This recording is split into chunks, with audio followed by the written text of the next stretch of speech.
Bonjour et bienvenue sur cette capsule vidéo qui vient clore le cours sur l'historien et les mémoires de la Seconde Guerre mondiale en France. Cette capsule nous permettra de comprendre comment, finalement, la République s'est appropriée les différentes mémoires du conflit pour construire une mémoire officielle et quel rôle ont pu jouer les historiens dans cette construction. Pour qu'il y ait une mémoire officielle, il faut non seulement des commémorations forgeant la mémoire collective d'un événement, comme l'indique cette définition, mais aussi des lois et des prises de position de l'État face à son passé. Le 16 juillet 1995, une date très importante pour cette mémoire officielle, pour la commémoration de la rafle du Veldiv en 1942, au cours de laquelle plus de 13 000 personnes ont été arrêtées pour être déportées, le président Jacques Chirac fait un discours au cours duquel il reconnaît, officiellement, la responsabilité de la France dans le génocide des Juifs. C'est une première. Suite aux travaux de Robert Paxton, Henri Rousseau, Serge Klarsfeld ou encore Agnès Vivorka, l'État accepte enfin de reconnaître sa part de responsabilité dans la Shoah. L'État a aussi décidé de faire entrer successivement des figures représentant différentes mémoires de la Seconde Guerre mondiale au Panthéon, monuments célébrant la mémoire des personnalités importantes qui ont œuvré au service de la nation et de la République.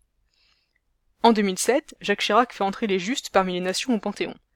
Les Justes sont ceux qui ont sauvé les Juifs pendant la Seconde Guerre mondiale. Ce titre est donné par l'Institut pour la mémoire de la Shoah Yad Vashem de Jérusalem, qui établit une liste officielle, mise à jour chaque année, en fonction des témoignages reçus. Avec cette plaque, ce sont donc les Français qui ont soutenu les Juifs pendant la guerre qui entrent au Panthéon, et un pas supplémentaire de l'État qui est fait envers les victimes de la Shoah. En 2015, François Hollande fait entrer 4 résistants au Panthéon, Geneviève de Gaulle-Anthonioz, Germaine Tillon, Pierre Brossolette et Jean Zay. Puis le 1er juillet 2018, Simone Veil fit à son tour son entrée au Panthéon, en compagnie de son époux. Cette panthéonisation célèbre à la fois ses combats comme femme politique, en France et en Europe, mais aussi son statut de survivante d'Auschwitz. En parallèle, l'État légifère sur les mémoires. En 1990 est adoptée la première loi mémorielle, c'est-à-dire une loi interdisant à quiconque de discuter un fait historique sous peine de poursuite judiciaire. Cette loi, c'est la loi Guessot, qui crée le délit de négationnisme du génocide des Juifs, puisque cette loi permet de réprimer tout acte raciste, antisémite ou xénophobe. Alors pourquoi est-ce qu'il était nécessaire de créer des lois mémorielles au début des années 90 ? En fait, dans les années 80, les propos négationnistes sont multipliés. En 1987, Jean-Marie Le Pen qualifie sur un grand média national les chambres à gaz de détails de l'histoire.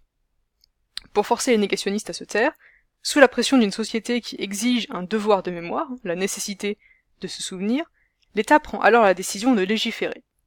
Quiconque remet en question ces faits historiques s'expose désormais à des poursuites judiciaires. Il n'y a pas que la loi Guessot, il y a aussi d'autres lois mémorielles qui ont été prises depuis le début des années 2000.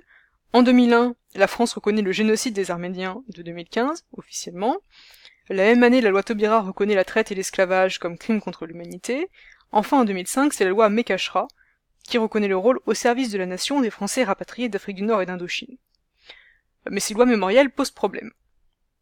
En effet, elles figent le passé et entravent les travaux des historiens, et depuis les années 2000, ceux-ci ont ainsi plusieurs fois dû monter au créneau pour défendre la vérité historique et dénoncer des manipulations politiques du passé. En 2005, ils forment un comité, le CVUH, Comité de vigilance face aux usages publics de l'histoire, et signent une pétition pour s'opposer au nouveau programme scolaire qui demandait d'enseigner les effets positifs de la colonisation. De même, quand Nicolas Sarkozy demanda en 2007 que soit lue la dernière lettre de Guy Môquet, un résistant communiste, dans toutes les écoles, puis en 2008 que tous les enfants de CM2 portent la mémoire d'un enfant juif déporté et décédé dans les camps, les historiens s'opposèrent à l'État pour dénoncer des mesures qui n'étaient qu'une appropriation du passé à des fins politiques. Encore aujourd'hui, les historiens travaillent et permettent l'éclosion de mémoires refoulées de la Seconde Guerre mondiale. Aussi, de plus en plus de travaux de recherche concernent le génocide des Tziganes, la question des homosexuels déportés, des enfants franco-allemands nés sous l'occupation ou encore des Malgré-nous et Magréels, les Alsaciens et Mosellans incorporés de force à l'armée allemande et aux différentes structures nazies.